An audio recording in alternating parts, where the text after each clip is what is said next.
Good evening, everybody. మనకు రాజమండ్రి నగరానికి దగ్గరలో 24 మార్చ్ రాత్రి ఒక ఇన్సిడెంట్ జరిగింది. దీంట్లో శ్రీ ప్రవీణ్ కుమార్ పగడాల గారని పాస్టర్, వారు హైదరాబాద్ సంబంధించిన వారు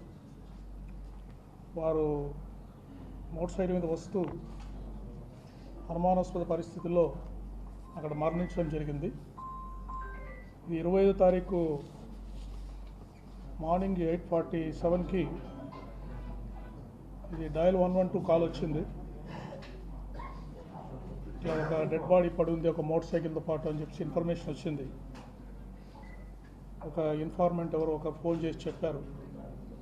ఆ ఇన్ఫర్మేషన్ మీద అక్కడికి పోలీస్ స్టాఫ్ వెళ్ళి వారిని ఎగ్జామిన్ చేసి అక్కడ సీన్ ఆఫ్ అఫెన్స్కి వెళ్ళి అక్కడ పడి ఉన్న మోటార్ సైకిల్ తర్వాత డెడ్ బాడీని ఎగ్జామిన్ చేయడం జరిగింది.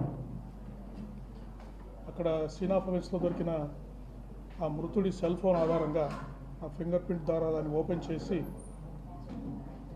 అక్కడ బంధువులని ఆ ఫోన్లో ఒకరు దొరికిన నంబర్స్తో మాట్లాడి వాళ్ళ ఫ్రెండ్స్ తోటి బంధువులతోటి మాట్లాడితే ఆ చనిపోయిన వ్యక్తిని శ్రీ ప్రవీణ్ కుమార్ పగడాల పాస్టర్గా దాన్ని గుర్తించడం జరిగింది. తర్వాత ఆ రోజు వారి బంధువులు ఎవరు అందుబాటులో లేకపోవడము, హైదరాబాద్ వారి స్వస్థలం కావడంతో వారు సాయంత్రం ఇక్కడికి వాళ్ళ బంధువులు వచ్చిన తర్వాత ఆ రోజు కేసు రిజిస్టర్ చేసి నెక్స్ట్ డే మార్నింగ్ వారి బంధువులు ఇంకా వారి ఫ్రెండ్స్ అంతా వచ్చిన తర్వాత మనం ఇంక్వెస్ట్ ప్రొసీడింగ్స్ కండక్ట్ చేశాము. ఎంఆర్ఓ గారు ఈ ప్రతి ఒక్కరూ ఈ మృతి మీద మాకు అనుమానం ఉందని చెప్పడంతో మేజిస్ట్రేట్ గారితో ఎంఆర్ఓ గారితో ఇంక్వెస్ట్ చేయడం జరిగింది. The team of doctors under videography ఇది పోస్ట్ మార్టం కూడా చేయడం జరిగింది. తర్వాత ఈ కేసు వీరి మృతి మీద వారి ఫ్రెండ్స్ కానీ ఇంకా కొంత ప్రజలకు కానీ అనుమానాలు ఉండవల్ల దీన్ని చాలా ఇంపార్టెంట్ కేసుగా పరిగణించి ఈస్ట్ గోదావరి ఎస్పీ గారి ఆధ్వర్యంలో ఒక స్పెషల్ ఇన్వెస్టిగేషన్ టీమ్ని దీన్ని దర్యాప్తు చేయడానికి మనము నియమించడం జరిగింది.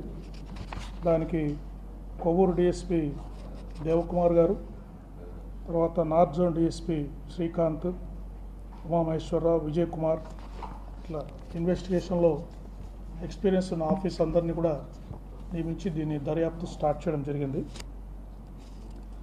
అంతేకాకుండా ఈ కేసుని గౌరవ ముఖ్యమంత్రి వర్యులు డైలీ మానిటర్ చేస్తున్నారు. నిన్న కూడా ఎస్పీ ఈస్ట్ గోదావరి తోటి దాదాపు 45 నిమిషాలు వారి కేసుని పూర్తిగా సమీక్షించారు. దర్యాప్తులో ప్రోగ్రెస్ ఏంటి నివేదిక తీసుకున్న తర్వాత త్వరగా వాస్తవాలు తేల్చి ప్రజలందరికీ విషయాలు తెలియజేయాలని చెప్పారు. అంతేకాకుండా మా డీజీపీ గారు ఇతర ఉన్నతాధికారులు కూడా ఈ కేసుని రెగ్యులర్గా ఫాలోఅప్ చేసి అప్పటికప్పుడు దీని మీద ఇన్స్ట్రక్షన్స్ ఇవ్వడం జరుగుతూ ఉంది. సో బేసిక్గా మాకు ప్రిలిమినరీ ఇన్వెస్టిగేషన్ వారు 24 తారీఖు హైదరాబాద్లో వారు ప్రిలిమినరీగా ఇంతవరకు వారి బంధువులు కానీ తర్వాత వారు రోడ్లో ప్రయాణం చేస్తున్నప్పుడు కొంతమందితో మాట్లాడిన వాళ్ళ ఫ్రెండ్స్ ద్వారా కానీ ఇంకా అందరితోటి మాట్లాడడం జరిగింది. సో వారు 24వ తారీఖు మార్నింగ్ హైదరాబాద్ నుంచి అరౌండ్ 11 గంటలకు బయలుదేరినట్టుగా మాకు ప్రిలిమినరీ ఇన్ఫర్మేషన్ తెలుస్తూ ఉంది. తర్వాత అరౌండ్ 1 o'clock అట్లా వారు చౌటుప్పల్ టోల్గేట్ 1 o'clockకి చౌటుప్పల్ టోల్గేట్ పాస్ అయ్యారు. అంటే వరుసగా మనకి సీసీ కెమెరాస్ ద్వారా మనకు లభ్యమవుతూ ఉంది.